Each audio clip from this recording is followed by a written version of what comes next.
वयाच्या प्रत्येक टप्प्यामध्ये आपल्या आयुष्यामध्ये अनेक बदल हे घडत असतात. आपल्या वैयक्तिक आयुष्यामध्ये बदल होतात, आपल्या करिअरमध्ये बदल होतात आणि तसेच बदल आपल्या शरीरामध्ये देखील होत असतात. पण जशी आपण वयाची 35शी गाठतो तसे आपल्याला शारीरिक बदल हे जाणवायला लागतात. आपण पूर्वी इतकंच खात असलो तरी देखील आपलं वजन वाढत चाललंय असं आपल्याला जाणवतं. आपल्याला थकवा लवकर येतोय, आपली एनर्जी लवकर डाऊन होते, आपली चिडचिड होते, मानसिक ताण खूप लवकर येतोय असं आपल्याला जाणवायला लागतं. आणि याला कारण फक्त तुमचं वय नाहीये तर तुमचा आहार आहे. आणि म्हणूनच आजच्या व्हिडिओमध्ये आपण जाणून घेऊया की वयाच्या 30 नंतर स्त्रियांनी आपल्या आहारामध्ये कोणते महत्त्वाचे बदल करणं गरजेचं आहे आणि त्यासाठी आजचा व्हिडिओ शेवटपर्यंत नक्की बघा. नमस्कार, मी डॉक्टर स्वप्ना तुमचं सगळ्यांचं स्वागत करते आपल्या YouTube channel healthy living with doctor स्वप्नामध्ये.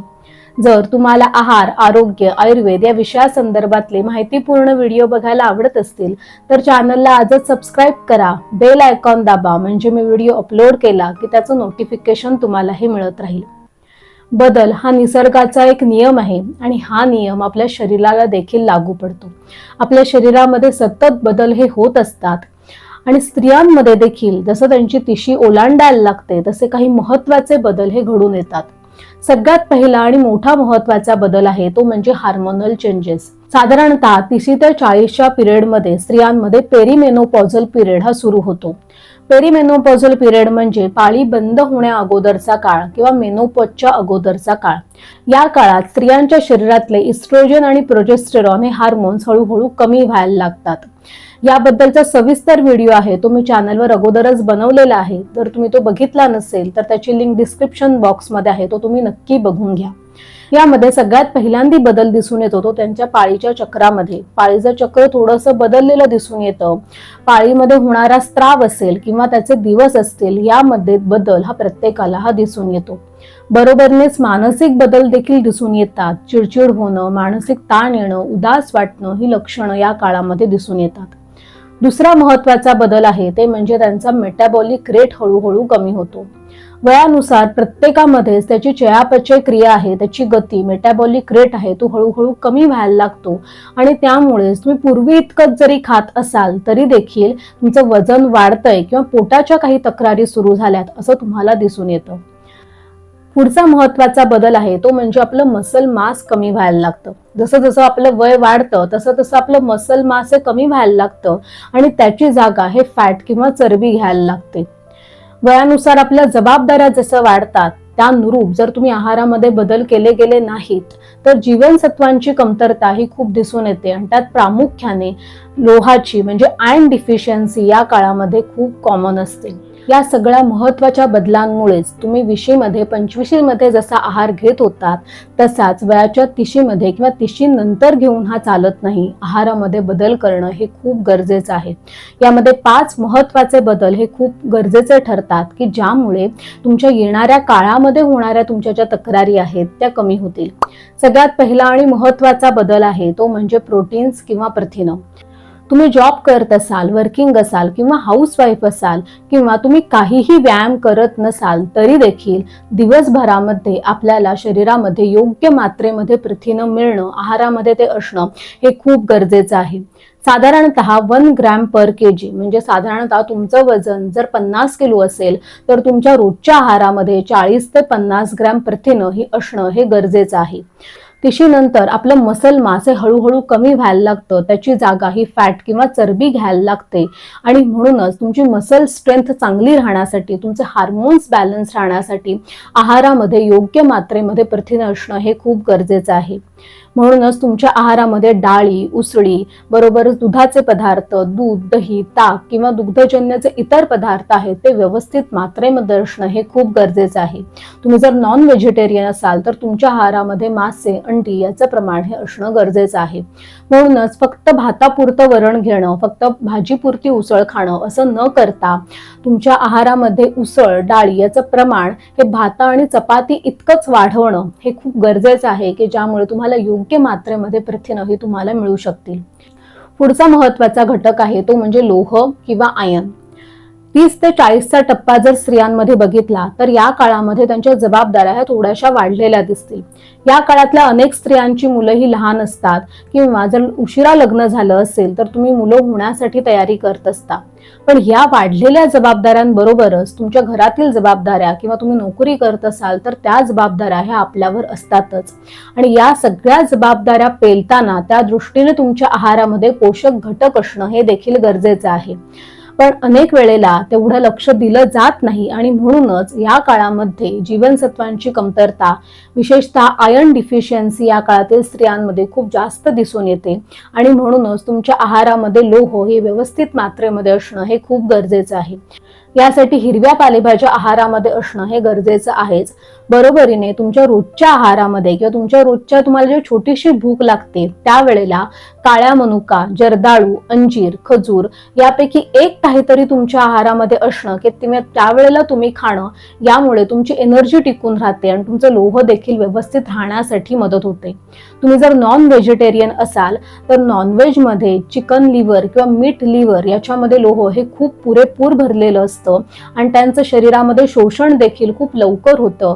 म्हणूनच एक औषध म्हणून का होईना तुमच्या आहारामध्ये चिकन किंवा मीट लिव्हर हे आठवड्यातून एकदा तरी थोड्या प्रमाणामध्ये खाल्ल्याने तुमचं लोह शरीरामध्ये व्यवस्थित राहण्यासाठी तुम्हाला मदत होते. तुमचे लोह जर शरीरामध्ये व्यवस्थित असेल तर तुमच्या एनर्जी लेवल्स तुमच्या चांगल्या राहतात, तुमची स्किन, हेअर हे देखील चांगले राहण्यासाठी मदत होते. पुढचा महत्त्वाचा घटक आहे तो म्हणजे कॅल्शियम आणि व्हिटॅमिन डी. साधारणतः वयाच्या 30 नंतर आपला बोन मास आहे ते हळूहळू कमी व्हायला लागतं, म्हणजे हाडांची घनता आहे ती कमी व्हायला लागते. बोन बिल्डिंगचा रेट आहे तो कमी होतो आणि तुलनेने बोन ब्रेकडाऊनचा रेट आहे तो वाढायला लागतो. म्हणजेच आपल्या हाडांची घनता आहे ती हळूहळू कमी व्हायला लागते.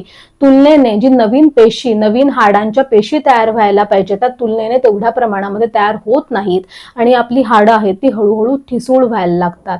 आणि याचं प्रमाण जर आपल्याला वाढवायचं नसेल, आपली हाडं जर स्ट्रॉंग राहायला हवी असतील किंवा उतार वयामध्ये वयाच्या 50 नंतर आपल्याला गुडघ्यांच्या किंवा सांध्यांच्या तक्रारी या कमी व्हायला हव्या असतील तर आतापासूनच म्हणजे वयाच्या 30 नंतरच तुमच्या आहारामध्ये कॅल्शियम आणि व्हिटॅमिन डी योग्य मात्रेमध्ये ठेवा. कॅल्शियमसाठी तुम्ही तुमच्या आहारामध्ये नाचणीचा वापर करू शकता, सोयाबीनचा वापर करू शकता, दुग्धजन्य पदार्थ आहेत ते तुम्ही खाऊ शकता. दिवसभरामध्ये 1 चमचा भाजलेले तीळ खाणे हे देखील तुम्ही करू शकता की ज्यामुळे तुमचं कॅल्शियम हे व्यवस्थित मात्रेमध्ये राहील. तुम्ही जर नॉन व्हेजिटेरियन असाल तर फिश खाणं हे देखील तुमच्यासाठी फायद्याचं आहे. तर याचा आहारामध्ये तुमच्या समावेश असणं हे खूप गरजेचं आहे. व्हिटॅमिन डी आहे ते शक्यतो आपल्याला सूर्यप्रकाशातून जास्त मिळतं, म्हणून सूर्यप्रकाशामध्ये जाणे किंवा जर तुम्हाला ते शक्य नसेल तर तुमच्या व्हिटॅमिन डी च्या लेवल्स चेक करून त्यानुसार तुम्ही सप्लिमेंट्स घेणं हे तुमच्यासाठी फायद्याचं आहे. पुढचा महत्त्वाचा घटक आहे तो म्हणजे गुड फॅट्स. फॅट्स हे नेहमीच आपल्यासाठी वाईट नसतात. आपण चरबीला नेहमीच आपण वाईट मानतो किंवा वाईट ठरवलं जातं, पण चांगले फॅट्स किंवा शरीरामध्ये योग्य प्रमाणामध्ये चरबी असणं हे देखील गरजेचं आहे. आणि यासाठीच वयाच्या 30 नंतर गुड फॅट्स जास्त मात्रेमध्ये खाणं हे आपल्यासाठी महत्त्वाचं ठरतं. वयाच्या 30 नंतर गुड फॅट्स आपल्या आहारामध्ये असणं आणि बॅड फॅटचं प्रमाण आहारामधून कमी करणं हे देखील तितकंच महत्त्वाचं आहे. आपल्यासाठी वाईट काय आहे तर जे तळलेले पदार्थ आहेत किंवा जास्तीचं तेल आहारामध्ये घालणं किंवा पॅक्ड किंवा प्रोसेस फूड खाणं, मैद्याचे पदार्थ खाणं हे आपण जास्तीत जास्त कमी केलं पाहिजे.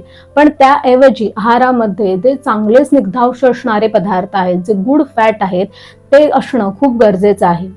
वयाच्या 30 नंतर आपलं मसल मास आहे ते कमी व्हायला लागतं आणि मसलची जागा आहे ती चरबी घ्यायला लागते. बरोबरने जसं जसं स्त्रियांचा मेनोपॉजचा पिरियड हा जवळ येतो तसं तसं कोलेस्ट्रॉल वाढण्याची शक्यता पण त्यांच्यामध्येही जास्त असते. आणि हे टाळण्यासाठीच किंवा याचं प्रमाण कमी करण्यासाठी आहारामध्ये गुड फॅट्स खाणं आणि जे आपल्यासाठी चांगलं नाहीये ते खाणं कमी करणं, बंद करणं हे महत्त्वाचं आहे. चांगले फॅट्स आपल्याला ड्रायफ्रुट्स मधून मिळतात, जे सीड्स आहेत, म्हणजे स्त्रियांसाठी सूर्यफुलाच्या बिया आहेत किंवा भोपळ्याच्या बिया आहेत, जवस आहे, हे स्त्रियांसाठी खाणं खूप फायद्याचं आहे. तर ते तुमच्या रोजच्या आहारामध्ये असणं हे महत्त्वाचं ठरतं. यामुळे तुमचे हार्मोन बॅलन्स राहण्यासाठी देखील मदत होते. पुढचा महत्त्वाचा मुद्दा आहे तो म्हणजे फायबर किंवा तंतुमय पदार्थ. तुम्ही जर बघितलं तर 35-40 मध्ये अनेक स्त्रिया आहेत त्या कंप्लेंट करतात किंवा माझं वजन अचानकच 4-5 किलो वाढायला लागलंय, मी पूर्वी इतकंच खात आहे पण माझं वजन वाढायला लागतंय, जो मधला भाग आहे त्याचा घेर वाढायला लागत आहे. आणि हे जर तुम्हाला टाळायचं असेल तर तुमच्या आहारामध्ये फायबर व्यवस्थित मात्रेमध्ये असणं हे खूप गरजेचं आहे. बऱ्याच वेळेला आपल्या घरामध्ये सगळी फळं असतात, गाजर, काकडी, बीट हे सगळं असतं. आपण मुलांच्या कायम मागे लागलेलो असतो की फळं खाल्ली पाहिजेत, बीट खाल्लं पाहिजे, पण स्वतः मात्र आपण त्याच्याकडे दुर्लक्ष करतो. तर असं न करता तुमच्या आहारामध्ये फायबर्स व्यवस्थित असणं हे खूप गरजेचं आहे. यासाठी जी सीझनमध्ये असणारी सगळी फळं आहेत ती तुमच्या आहारामध्ये अगदी आवर्जून ठेवा. तुमच्या प्रत्येक जेवणाच्या अगोदर एक मोठी वाटी सॅलड तुमच्या पोटामध्ये जाईल असं बघा. यामुळे तुम्हाला व्यवस्थित मात्रेमध्ये फायबर्स मिळतील, तंतुमय पदार्थ मिळतील. आहारामध्ये भाज्या, उसळी याचं प्रमाण वाढवा, ज्यामुळे तुमचं वजन नियंत्रित राहण्यासाठी मदत होईल. पुढे जाऊन तुमचे लिपिड लेवल्स आहेत, कोलेस्ट्रॉल आहेत, ते जास्त वाढणार नाही यासाठी तुम्हाला मदत होईल. बरोबरीनेच तुमचे हार्मोन्स बॅलन्स राहण्यासाठी देखील तुम्हाला मदत होईल. म्हणूनच आहारामध्ये तंतुमय पदार्थ तुम्ही नीट खात आहात की नाही याकडे नीट लक्ष द्या. या सगळ्या गोष्टी करायच्या आहेत, त्याबरोबर 5 चुका आहेत त्या कधीही करू नका. सगळ्यात पहिली चूक म्हणजे सकाळचा ब्रेकफास्ट टाळणे किंवा सकाळचा नाश्ता न करणे. सकाळी आपण सगळ्यांचं सगळं करतो, मुलांना शाळेचा डबा बनवून देतो, सगळं करतो, पण आपण मात्र नाश्ता करत नाहीत. ही चूक तुम्ही कधीही करू नका. दुसरं महत्वाचं आहे फक्त चहा बिस्किटवर दिवस काढणे. सकाळच्या वेळेला गडबडीमध्ये फक्त चहा बिस्किट खायचं आणि नंतर डायरेक्ट दुपारचं जेवण करायचं, ही चूक तुम्ही करू नका. तुमच्या सकाळच्या वेळेला आपल्या शरीराला एनर्जीची गरज असते. सकाळच्या वेळेला तुम्ही व्यवस्थित नाश्ता करा, त्यामुळे तुम्हाला थकवा येणार नाही. बरोबरीने तुमचं डायजेशन चांगलं राहील, ऍसिडिटीचा त्रास कमी होईल आणि तुमच्या तक्रारी कमी होतील. तिसरं महत्वाचं आहे ते म्हणजे वेळेवर जेवण न करणे. आपण सगळ्यांसाठीच नेहमी प्रत्येकाला त्याचं वेळेवर त्यांना करून देण्यासाठी प्रयत्न करतो. प्रत्येकाला जे जे हवंय त्याकडे आपलं लक्ष असतं, पण घरामध्ये जेवण तयार असतं, नाश्ता तयार असतो, तरी देखील आपण तो करत नाही. मी एवढं आवरून घेते, मी कपडे सुकत घालून घेते, मी एवढं माझं काम आवरते आणि मग जेवते, असं आपलं चालू असतं. असं न करता पहिल्यांदा तुम्ही तुमचं जेवण करून घ्या, नाश्ता करून घ्या आणि मग तुमची कामं करा आणि वेळेवर जेवून घ्या. पुढची चूक आहे ते म्हणजे जेवण कमी करणे. या काळामध्ये अनेक स्त्रियांमध्ये वजन अचानकच वाढायला लागते असं त्यांना दिसून येतं आणि मग मी जेवण कमी करते म्हणजे माझं वजन कमी होईल असं वाटतं. पण वजन कमी करण्यासाठी कमी खाण्याची नाही तर योग्य खाण्याची गरज असते. म्हणूनच जेवण कमी करून खाणं कमी खाऊन तुमच्या तब्येतीची तक्रारी वाढवण्यापेक्षा तुम्ही योग्य सल्ला घेऊन योग्य आहार करणं हे महत्त्वाचं आहे. पुढची चूक आहे ते म्हणजे योग्य मात्रेमध्ये प्रथिनं न खाणं. तुमच्या आहारामध्ये योग्य मात्रेमध्ये प्रथिने असणं हे खूप गरजेचं आहे. त्यामुळे योग्य मात्रेमध्ये प्रथिनं खाण्याचा प्रयत्न हा नक्की करा. जर आपलं शरीर जर स्ट्रॉंग असेल तरच तुम्ही एक स्ट्रॉंग आई बनू शकता, एक स्ट्रॉंग बायको किंवा स्ट्रॉंग सून किंवा स्ट्रॉंग मुलगी बनू शकता.